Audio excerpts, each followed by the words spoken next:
Hey guys, this is Val from Dreamlight. I wanted to do a quick video on how to transfer hair from DAZ Studio to Lightwave.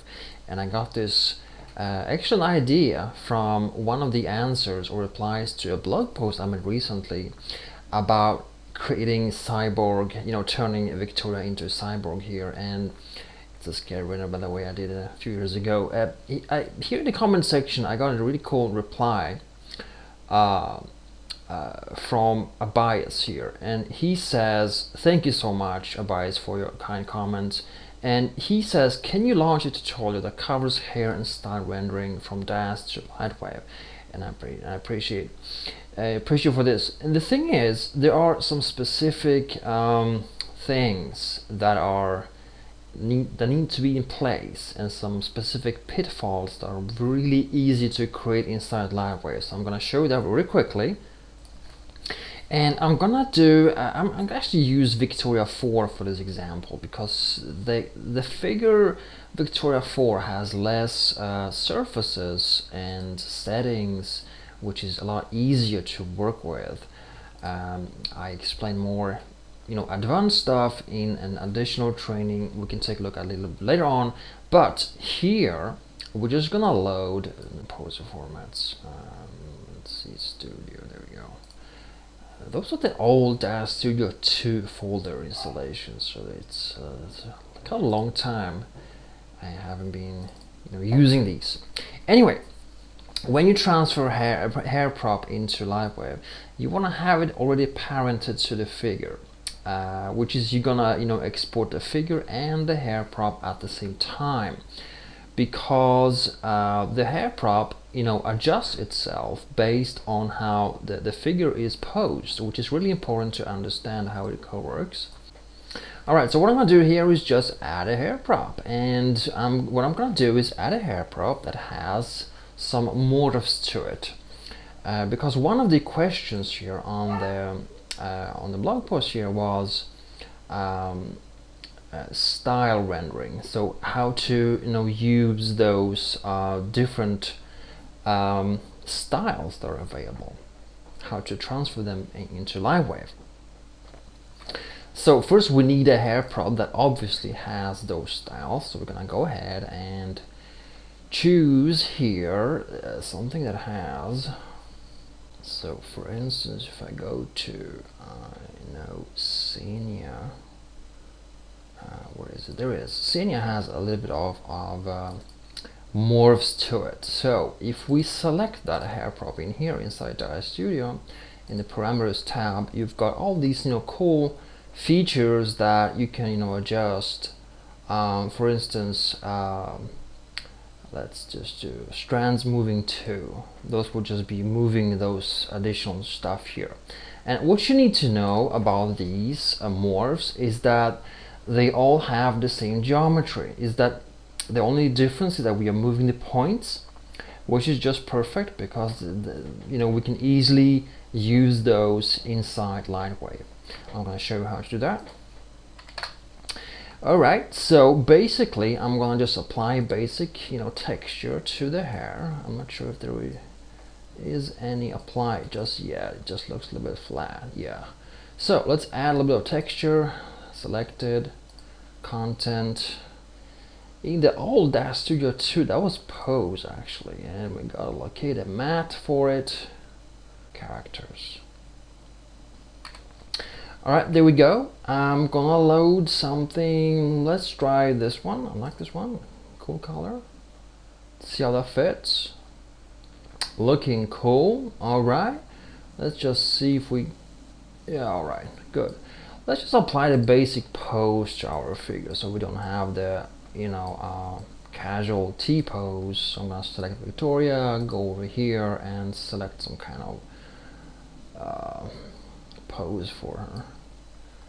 So just go up here, locate. Let's take, well, life poses, why not? And let's just grab whatever, and let's see how that looks. Well, that looks pretty okay. Maybe this one. Looks even better. All right, let's grab this one. Cool. So the first thing you want to do is export the thing. As I said, you want to have the hair parented and added to the figure. So make sure it's when you select the hair, you go to parameters, and it should say in one of these settings here, it should say fitted to Victoria 4.2 or in that figure you're using. Very important. So because the hair automatically bends and kind of follows the body inside DAZ Studio, that's very important to preserve as you move into Lightwave. So don't just export the body and the hair separately, have them joined together. All right, so the first thing I'm gonna do is export as OBJ. So I'm gonna click on export, and I'm simply gonna save v4 with hair obj. Click on save, and here I'm going to choose Lightwave, choose collect maps, and write material library. Very important. Click on accept. That's gonna save out an obj version that's loadable into Lightwave. When done, what we're gonna do now is apply some kind of morph to the hair prop. So having that selected here, I'm gonna go into the parameter tab and choose a morph for it. Use number 2. Those we can see, right? Let's just do that. You can export, we can just modify this one to a certain degree and export that as one, additional morph. Then you can zero this one and export, this one, maybe longer hair, and make that an additional morph and just export as an, separate OBJ. Each one of these can be loaded into Lightwave and modified exactly in the same fashion here as in DAZ Studio. So I'm going to just show you one, but you can do separate of them. So that's what I'm going to do. Save, export, same folder. I'm going to call it the same name, but underscore morph 1. You can actually call it the same if you want to, follow these names here. You can just call it strands moving 2 if you want to. So the next step I'm going to do is the next thing is just load the original figure, not the morph, the original one. So I'm going to go to File, Load Object. So not the morph, but the original one. There we go. And let me just drag it up, open. Awesome. All right, so it's loading now. And the first thing I'm gonna do is simply zoom in a little bit on this, switch over to texture, and adjust these surfaces. Because once you load them in here, you see they're kind of messed up a little bit, right? So I'm gonna go into Surface Editor, select all of the textures, pretty much everyone. As you can see here, you've got these number 1 through 7. These belong to the Victoria 4 model, and these are pretty few, right? And I just think these are the most perfect setup ever, and it's a lot more advanced, which is awesome in the Genesis 2 figures. But I just love Victoria 4. It's just one of the most perfect models ever created. Still super versatile and usable. So double-sided smoothing, yes, you need to have them double-sided or you're gonna not see the back of the hair. Next, smoothing needs to be at max because this is an organic shape, right? A human being is an organic shape, so it needs to have smoothing on. Don't touch transparency, don't touch bump. However, luminosity should be at 0, diffuse should be at max. So bring it up. Next, color should be pretty high. I wouldn't say white, but at least 220 or something. 220. That's a good mid value to go with. You can go with white as well. It's just a matter of preference there. Now, that's basically what you need to do here.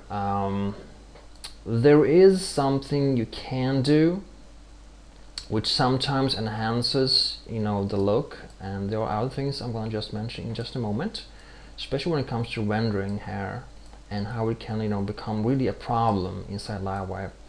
But The thing you want to think about here is that DAZ Studio prefers quads, which means polygons of 4 points, while Lightwave, while drawing organic shapes, prefers triangles, which means polygons with 3 points. So really the ultimate thing, if you can, is to triple triangulate. You can do that within DAZ Studio. There is a feature for it, but you can also do it here inside Lightwave. And the way you do it is you want to first see the mesh. These are quads, right? No triangles here whatsoever. And you can just hit Shift T on your keyboard. That would just triangulate the figure.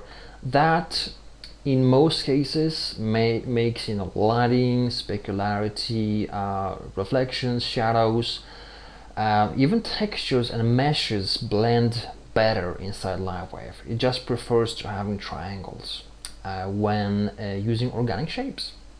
That's the way the software is wired. However, that obviously doubles the amount of polygons, but that's something I would prefer or recommend if you can use the additional polygon count. So we're gonna use that. I'm gonna go ahead and save it as, and just save it here. I can actually call it triangulated, so I know it is triangulated. Triangulated. All right, and objects. Awesome. Saved. Next, what we're gonna do is just load the other one, morph, because it needs to be in the Lightwave object as well. However, we don't need to set the surfaces on it. We can just ignore the surfaces on it, but what we can do here is triangulate it. So I'm just gonna hit Shift and T to triangulate it. This morph here is just something we're gonna use for the shape, so we don't need really to set the surfaces of it. You can, but you don't need to. So let's just go ahead and save it. Save as morph1 triangulated. So we have we're tracking that. Excellent, awesome. So we have that done. Next, we're gonna fire up layout and simply load our object. So I'm gonna load object, and I'm gonna load the first one, which is not the morph but the hair, triangulated, and it says open here. Good. All right. So we're loading that. I'm gonna, we have a light in the scene. I'm gonna switch over to VPR, which is live preview, an awesome feature inside Lightwave. Just live preview with a shadow. It's just amazing, super fast. Move camera. I'm gonna move the camera a little bit closer so we can see the hair. In some versions of Lightwave, there have been issues with the hair, and I'm gonna mention that to you because I'm not sure what kind of version you're using. I'm gonna just rotate her slightly towards the camera, heading here a little bit towards the camera so we can see more of her. All right. See here, you can almost feel that the hair is not cut out properly. Can you feel that? That's a very common Lightwave issue, which has nothing to do. Normally when you load this, you might think, what the hell is going on here? You got these hair things, and they obviously have the transparency maps loaded, and they are inverted, which they should be to work inside Lightwave, but still it's not working correctly. So what the hell is going on? Well, what's going on is that the hair, I don't think the handles are part of the hair. The hair has glossiness added, and it's this small value. It can be any value you add that just messes up the hair. Can you see that? Lightwave doesn't cut out the specularity of the hair, so it adds it on top as the entire polygon, which is kind of devastating for us in this particular case, right? So what you need to do is just lower it and remove it all together. Now the hair is cut out properly, right?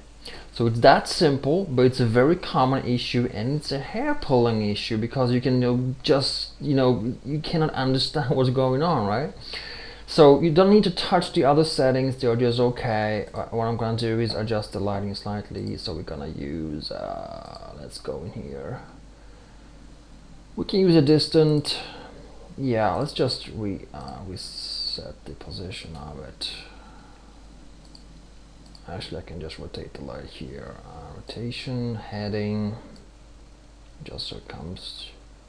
We don't need to do a a Mona Lisa here. I'm just after showing you a little bit of things that are important. Okay, in the same fashion, you see there are issues with the eyelashes, right? So if I zoom in on that, let me just move in closer. The eyelashes, that's hair too, right? That's obviously hair. So what you need to do is this very same thing. You locate here what's the name of it, eyelash, right? And it has glossiness. Well, let's remove it, and suddenly you no longer have that issue being here, right? You can see the shadows falling correctly now. It has the wrong color because the eyelashes, they don't have any texture, so we might need to reduce the color of them to make them a little bit darker, maybe dark gray or something like that, or even black. I haven't checked in the mirror lately. They are probably black, right? Almost dark. Anyway, those few things are very important here. Next, the cool thing about hairstyles. Well, obviously we got the morph I wanted to show you, so let's zoom out. Camera, zoom out. Now turn around our model a little bit so we can see her from behind here. Awesome. I move a little bit up and in so we can see the hair. Good. Alright, so how do you add the morph? Well, it's super easy. You first have to select the entire figure, that is Victoria 4 with the hair. Click on properties, and then you head over here, and it says one of the tabs is deform. So here you have a morph target. Well, you click there, and you're gonna load here a new figure. Right now you don't have any to select from, right? You just have the main one. So we gotta load the other one. Let's load the other figure. Load object, triangulate it with, that's the morph form, right? Here. Now the other one, place it herself right on the very same spot.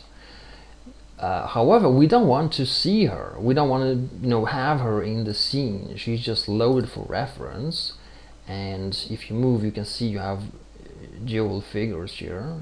Just yeah, that's her. And you cannot see her body because she is well, we didn't set any surfaces on her, right? But that's not necessary. What we need to do here is make her invisible. So when you have the other character loaded, select it here, go to properties, go to render, and remove all the shadowing options, unseen by rays, radiosity, and camera. Just, it's invisible, but it's in the scene, right? Next, you select the first one, go into properties, and now in the deform tab you can select the other one here, triangulated, the morph, right? When you have the morph added, let's just remove the light and do ambient. That's it, so we can see what's going on. All right, so the way you change the morph is you simply add it, you remove that here, and what happens is that you extend the hair like so. Super cool, right? And that's it, guys. That's how easy it is to use multiple hairstyles within Lightwave. And I found some lighting issues at times with morphs inside Lightwave. I have no idea why they happened. It might be some kind of bug. I highly recommend you do the tweaks or stuff inside DAZ Studio, right, and then export the entire figure and hair. So you don't use the morphs actually in here. I recommend you use the morphing inside DAZ Studio and import a full figure that's already done into here. That works best. Awesome, guys. I hope that helped you a little bit with the hair transfer from DAZ to Lightwave. Again, guys, thank you so much for all your comments. I highly appreciate that. Have a great time, and please let me know in the comments what you need. And if anything is unclear, I'm here to help. Awesome. Go ahead, have fun, and I'll see you next time.